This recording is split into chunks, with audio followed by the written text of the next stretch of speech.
बेटा आज trigonometry topic में कुछ और बेसिक चीजें सीखेंगे, पर हर एक वीडियो लेक्चर रिलेटेड है प्रीवियस वीडियो लेक्चर से। ठीक है, तो बेटा हर एक वीडियो लेक्चर को सीक्वेंस वाइज वॉच करना कंपलसरी है। तो आइए बेटा लास्ट वीडियो लेक्चर आपने देखा होगा, प्रॉपर्ली उसके नोट्स बना रखे होंगे। और आज जहां से स्टार्ट करेंगे, बेसिकली हर एक बच्चे को इतनी चीज पता है, फिर भी मैं इसको रिपीट कर रहा हूं कि अगर किसी बच्चे को ना पता हो तो उसको भी पता चल जाए। ठीक है, और जिनको पता है उनका रिवीजन हो जाए। बेटा क्लास 10 तक आप लोगों ने पढ़ा था 0 डिग्री, 30 डिग्री, 45 डिग्री, 60 और 90 डिग्री पे इन 6 फंक्शंस की वैल्यूज क्या क्या होती हैं, और टीचर्स आपको टेबल कैलकुलेट करना सिखाते थे। तो फटाफट सीखते हैं बेटा। आपको करना क्या है, आपको 0 1 2 3 4 आपको 0 से गिनती स्टार्ट करनी है। 0 1 2 3 4 लिख देना है। ठीक है, और हर एक को 4 से डिवाइड कर देना है। डिनोमिनेटर में क्या लिखना है, डिनोमिनेटर में सब में 4 लिख देना है और स्क्वायर रूट लगा देना है। क्या लगा देना है, स्क्वायर रूट। तो ये जो वैल्यू आएगी, ये वैल्यू होगी साइन 0 डिग्री की, ये value sine 30 degree, sine 45 degree and so. तो आप बताओ बेटा 0/4 करेंगे, फाइनली सॉल्व कर रहे हैं। 0/4 0 ही आएगा, तो रूट ऑफ 0 की वैल्यू फाइनली कैलकुलेट करने पे क्या आ जाएगी, 0 आ जाएगी। वैसे तो आपको साइन 0 डिग्री की वैल्यू बिल्कुल याद हो, रटी होनी चाहिए कि 0 होगी, पर आप ऐसे यूज कर सकते हो अगर भूल जाओ। अच्छा 1/4 क्या आएगा, रूट लगाया, 1 का स्क्वायर रूट 1 होगा, 4 का स्क्वायर रूट 2 होगा, तो क्या आएगा 1/2। और जब आप ये 2 से कैंसिल करोगे तो क्या आएगा 2 2 4, तो रूट लगा है, रूट 1/2 हो जाएगा। तो ये वाली वैल्यू हो गई 1/2।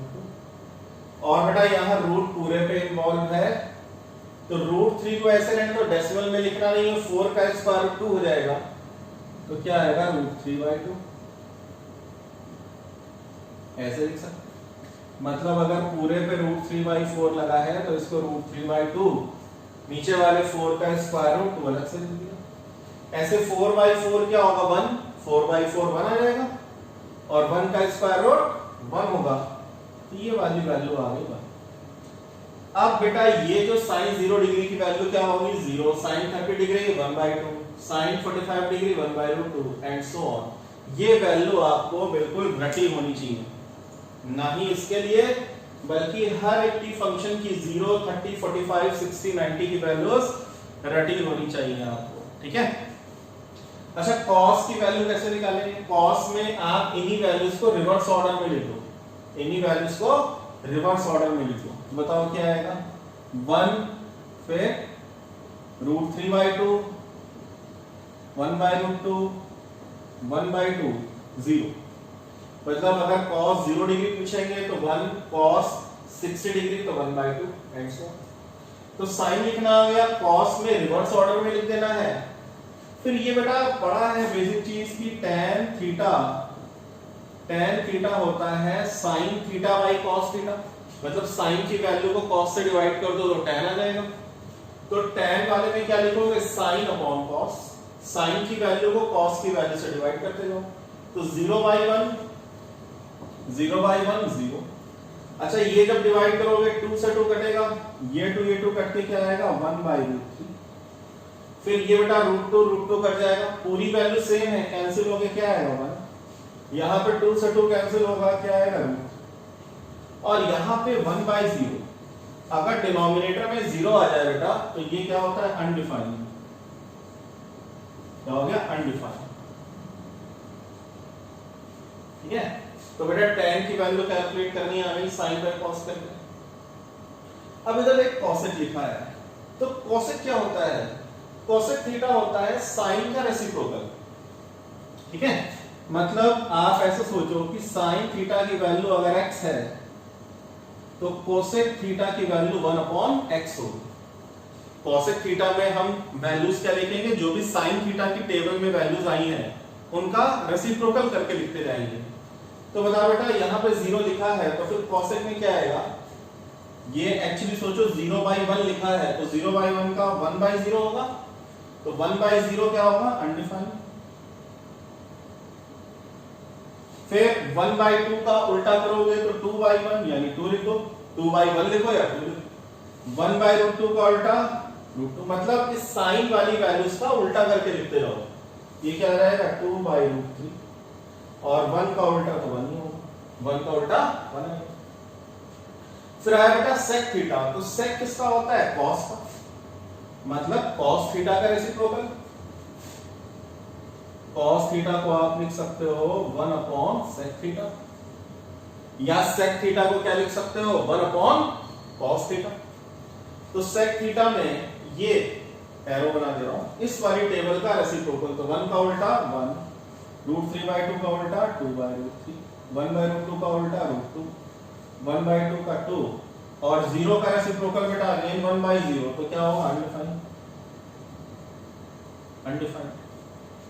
फिर cot थीटा, अच्छा cot क्या होता है, cot को आप दो तरह से लिख सकते हो, cot थीटा को लिख सकते हो cos theta by sin theta, cos upon sin cot theta आता है, या ऐसे बोल सकते हो कि cot थीटा 1/tan थीटा होता है। तो आप या तो tan का उल्टा करके लिखते जाओ, tan का उल्टा करके लिखते जाओ, या फिर क्या करो cos अपॉन sin करते जाओ। तो हम tan का रेसिप्रोकल कर दे रहे हैं, तो बेटा tan 0 है, तो बताओ cot में क्या आएगा, 0 का उल्टा अनडिफाइंड, 1/√3 का उल्टा √3, 1 का उल्टा 1, √3 का उल्टा 1/√3 और अनडिफाइंड का उल्टा। अच्छा 0 का उल्टा क्या है, 0 का उल्टा है अनडिफाइंड, तो अनडिफाइंड का उल्टा 0। तो ये बेटा टेबल आपको पहले से पता थी, बट फिर से मैंने समझी कि सिखा देनी चाहिए, नोट डाउन।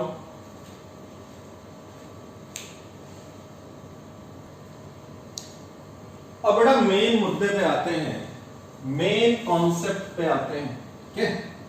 और अब बिल्कुल कॉपी पेन लेके रेडी हो जाओ, एक एक चीज जो मैं बोलूंगा, जो मैं बोर्ड पे लिखूंगा, बहुत काम की चीज है, ठीक है।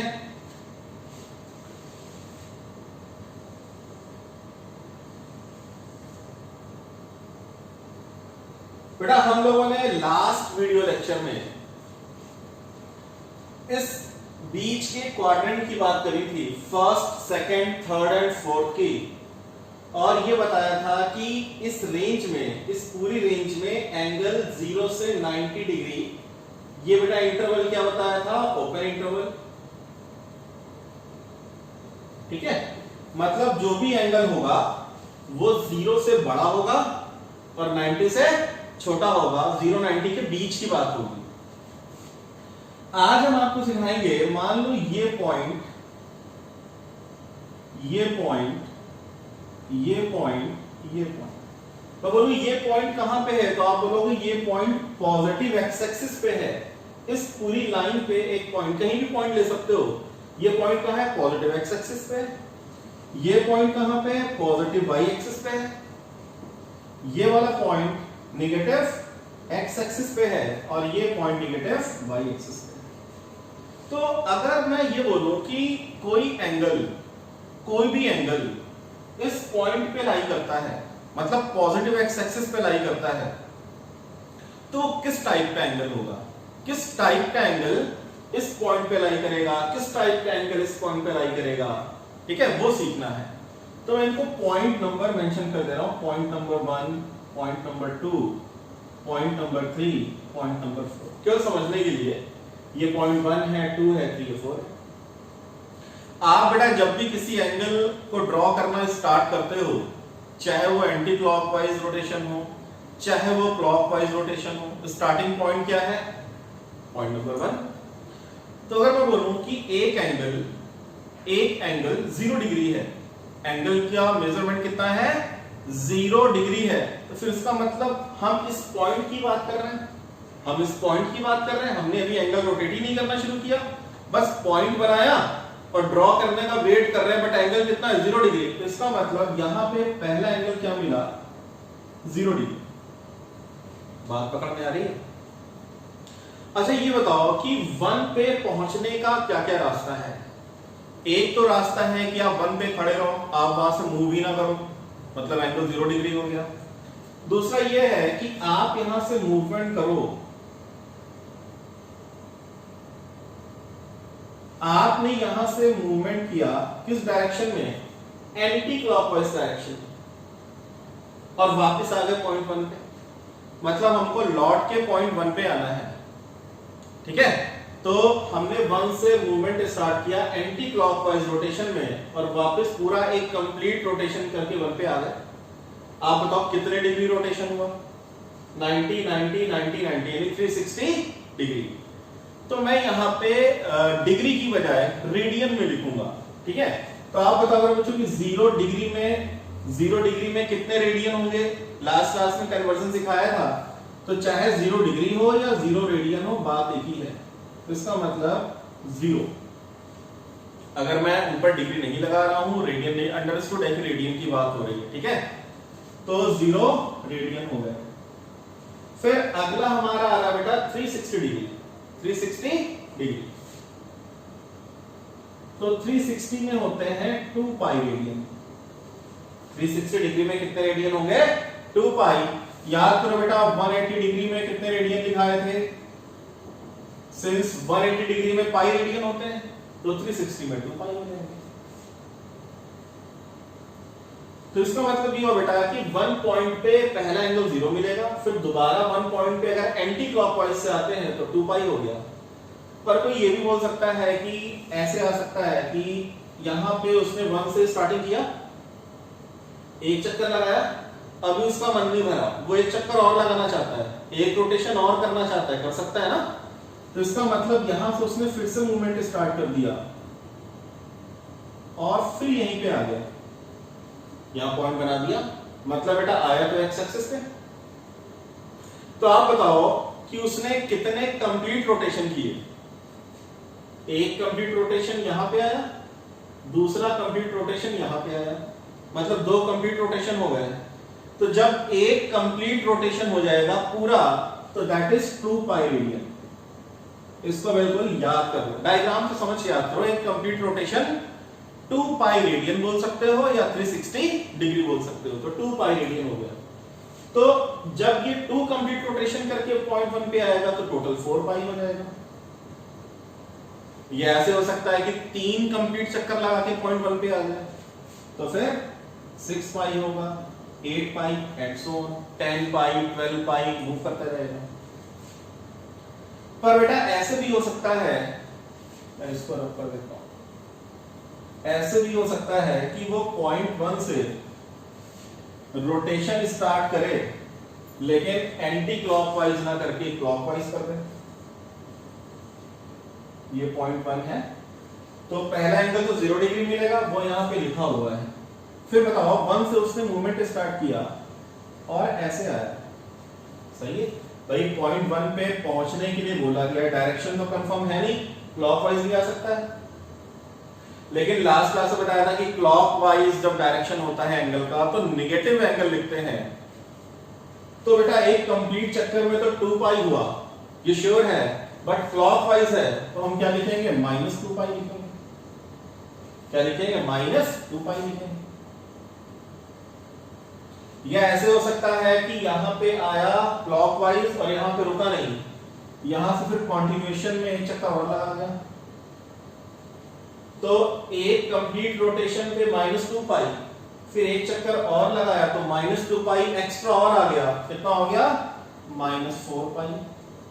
ऐसे बताओ क्या आएगा, -6 पाई एंड सो ऑन। तो इसका मतलब ये हुआ कि पॉइंट 1 पे, पॉइंट 1 जब मैं बोल रहा हूं तो मैं बोल रहा हूं पॉजिटिव एक्स एक्सिस पे एंगल्स किस टाइप के होंगे, एंगल या तो 0 होगा या 2 पाई, 4 पाई, 6 पाई, 8 पाई, या फिर -2 पाई, -4 पाई, ये बेटा इधर मूव करता रहेगा, -8 pi, -10 pi and so on. तो फाइनली कंक्लूजन ये निकला, एंगल आप नोट कर लो, एंगल corresponding to point 1 या ब्रैकेट में लिख लो on positive X axis R. कैसे कैसे एंगल होंगे? सेंटर पे तो 0 बना दो, 2 पाई, 4 पाई, 6 पाई, 8 पाई एंड सो ऑन, और -2 पाई, -4 पाई, -6 पाई एंड सो ऑन। बेटा ये डायग्राम बना दिया होगा, बना लेना।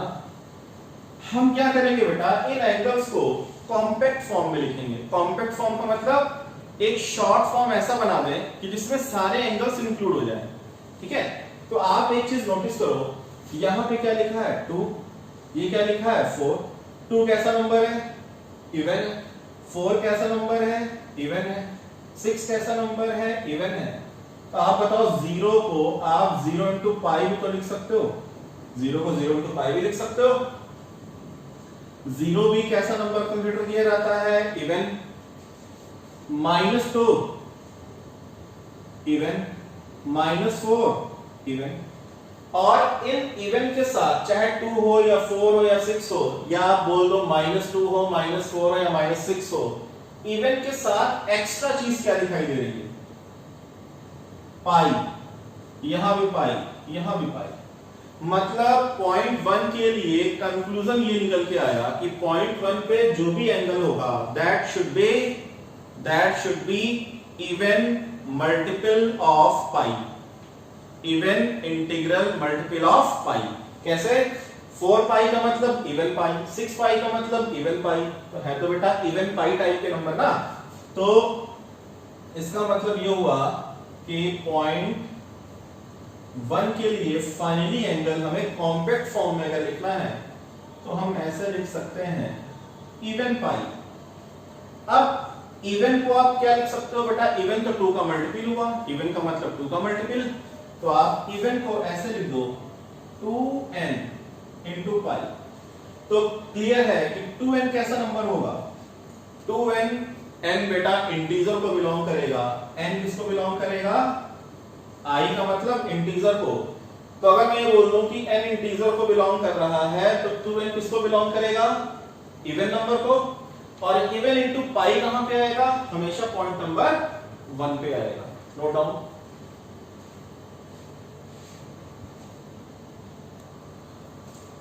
अब बेटा अगर मैं ये बोलूं कि बेटा 1 के लिए आपको एंगल पता चल गया कि 1 के कॉरेस्पॉन्डिंग एंगल 2n पाई होगा, n बिलोंग्स टू इंटीजर। अब हम बारी करेंगे 3 पे।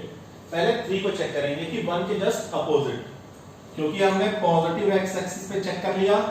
अब चेक करेंगे निगेटिव एक्स एक्सिस पे क्या कंडीशन है। तो आप बताओ बेटा, एंगल का रोटेशन हमेशा शुरू होता है इसी पॉइंट से। तो मैं बोलूं कि पॉइंट 3 पे आने के लिए आप क्या क्या प्रोसेस फॉलो कर सकते हो, कैसे पहुंच सकते हो? तो पॉइंट 3 पे आने के लिए आप ऐसे मूव कर सकते हो, भाई हम 1 से चले और 3 पे आकर रुक गए, एंटी क्लॉकवाइज डायरेक्शन। तो आप बेटा अगर 1 से चले 3 पे आके रुक गए तो ये कितना रेडियन है? पाई। 180 डिग्री हुआ बेटा, 90 प्लस 90 180 हो गया। तो 180 डिग्री बोलो या पाई रेडियन बोलो, एक ही बात है। ठीक है, फिर ऐसे भी हो सकता है, तो इसको मैं ऊपर लिख लूं कि 3 के लिए पाई हो सकता है, या ऐसे भी हो सकता है कि कोई बच्चा ये बोले हम यहां से यहां पे अभी रुकेंगे नहीं। ठीक है, हमने क्या किया, यहां से पूरा रोटेशन कर दिया, यहां से पूरा रोटेशन कर दिया। कितना रोटेट कर गए? 2 पाई। लेकिन बेटा हमें पहुंचना तो पॉइंट 3 पे है, फिर उसने यहां से और मूवमेंट किया 3 पे पहुंचा हुआ। मतलब पहले क्या था, यहां से 3 पे आके अगर वो रुक जाता तो फिर पाई रोटेशन होता, 3 पे आ जाता। पर ऐसे भी हो सकता है कि 1 से पूरा एक कंप्लीट रोटेशन लगाया हो, उसके बाद फिर आगे और एक्स्ट्रा गया हो। तो इसका मतलब ये हुआ कि अगर 1 से वो 1 तक पहले पहुंचा तो 2 पाई रोटेशन हुआ, और यहां से यहां तक रोटेशन तो पाई फिक्स है। तो बेटा अगला एंगल क्या हुआ? 2 पाई ये पूरा और प्लस पाई एक्स्ट्रा आ गया, मतलब 3 पाई। बात पकड़ में आ रही है? पूरा 2 पाई हुआ और यहां से यहां तक पाई एक्स्ट्रा हो गया, 3 पाई हो गया। ऐसे भी हो सकता है कि ये कंप्लीट रोटेशन लगाया 2 पाई, फिर यहां से वो फिर मूव किया, ठीक है, फिर कितना हुआ 4 पाई। अब वो फाइनली यहां से चला और यहां 3 पे आके रुक गया। तो देख बेटा कितना हुआ, 1 2 पाई, फिर 2 पाई, यानी 2 पाई 2 पाई 4 पाई, और फिर इस 4 पाई से वो आगे कहां पे रुका, आके 3 पे रुक गया। तो फाइनली यहां से यहां तक तो हमेशा पाई होगा, तो क्या मिलेगा 4 पाई प्लस पाई यानी 5 पाई। अब एक बार लॉजिक पकड़ में आ गया, फिर आगे कैलकुलेशन हम रोटेशन से नहीं करेंगे। बताओ 1 है, 3 है, 5 है, अगला क्या आएगा 7 पाई आएगा, नेक्स्ट क्या आएगा 9 पाई आएगा, एंड सो ऑन। इसका मतलब ये हुआ कि ये तो रोटेशन हमारा था बेटा 3 पे पहुंचने के लिए कैसे, एंटी क्लॉकवाइज। कैसे रोटेशन कर रहे थे, एंटी क्लॉकवाइज रोटेशन कर रहे थे। पर ये भी हो सकता है, इधर देखो बेटा, कि अगर रोटेशन हम करें इस 3 पॉइंट पे पहुंचने के लिए किस डायरेक्शन में, क्लॉकवाइज डायरेक्शन में, यहां से बेटा ये हम आगे रुक गए, बताओ क्लॉकवाइज आए, तो ये एंगल कितना है 180 डिग्री, बट -180 डिग्री क्योंकि क्लॉकवाइज रोटेशन है, तो इसको हम -पाई लिखेंगे। तो मतलब 3 पर पहुंचने के लिए आप यहां से इधर भी तो आ सकते हो, तो ये -पाई हो गया। पर यही काम कोई ऐसे भी कर सकता है कि हम यहां से चले, यहां पे आ गए, जब एक रोटेशन होगा तो मैं थोड़ा डार्क डॉट बना दूंगा। तो बेटा ये अगर हमने क्लॉकवाइज रोटेशन किया है तो ये कितना है -2 पाई। फिर अब वो यहां से चला और यहां पे आके रुक गया, उसको पॉइंट 3 पे आके स्टे करना है। तो बेटा ये यहां से यहां तक गया, तो ये तो हुआ -2 पाई, इसके कॉरेस्पॉन्डिंग -2 पाई हुआ, और ये एक्स्ट्रा यहां से यहां तक कितना आ गया -पाई, तो -2 पाई पाई यानी -3 पाई। तो मतलब एंगल इधर हो गया -3 पाई। ऐसे बेटा मिलेगा -5 पाई, -7 पाई, एंड सो ऑन। तो इसका मतलब ये हुआ कि बेटा पॉइंट 3 के कॉरेस्पॉन्डिंग आपको एंगल इन टाइप्स के मिलेंगे। इन टाइप्स का मतलब, इन टाइप्स में खास बात क्या है, स्पेशलिटी क्या है इसकी। अगर मैं बोलूं 9 कैसा नंबर है, ऑड। 7 कैसा नंबर है, ऑड है। 5 कैसा है, ऑड है। या -3 पूछूं तो -3 कैसा है, ऑड है। तो यहां पे हमें मिल रहा है इस टाइप का number odd pi, odd pi. अब इसको कॉम्पैक्ट फॉर्म में कैसे लिख सकते हैं बेटा, ये बताओ कि 2n क्या होता है। 2n का मतलब इवन होता है। अगर मैंने 2n में +1 कर दिया, 2n एक इवन है, +1 करोगे तो ऑड आ जाएगा इनटू पाई। या कोई ऐसे बोल सकता है कि सर 2n इवन है, इवन में से 1 सब्ट्रैक्ट कर दीजिए, यानी -1 कर दीजिए। तो ऑड पाई को लिखने के 2 तरीके हैं, या तो 2n + 1 ब्रैकेट इनटू पाई लिखो, या 2n - 1 ब्रैकेट इनटू पाई लिखो। ये दोनों ही ऑड पाई को रिप्रेजेंट करते हैं। तो फाइनल कंक्लूजन ये नोट कर लो कि angle corresponding two point number 3 bracket में कौन सी, नेगेटिव एक्स एक्सिस। अगर नेगेटिव एक्स एक्सिस की बात होगी कि नेगेटिव एक्स एक्सिस पे किस टाइप के एंगल आएंगे, तो आप बोलोगे या तो 2n + 1 पाई होगा, या 2n - 1 इनटू पाई होगा। n किसको बिलोंग करेगा, इंटीजर को। n किसको बिलोंग करेगा, इंटीजर को। Note down.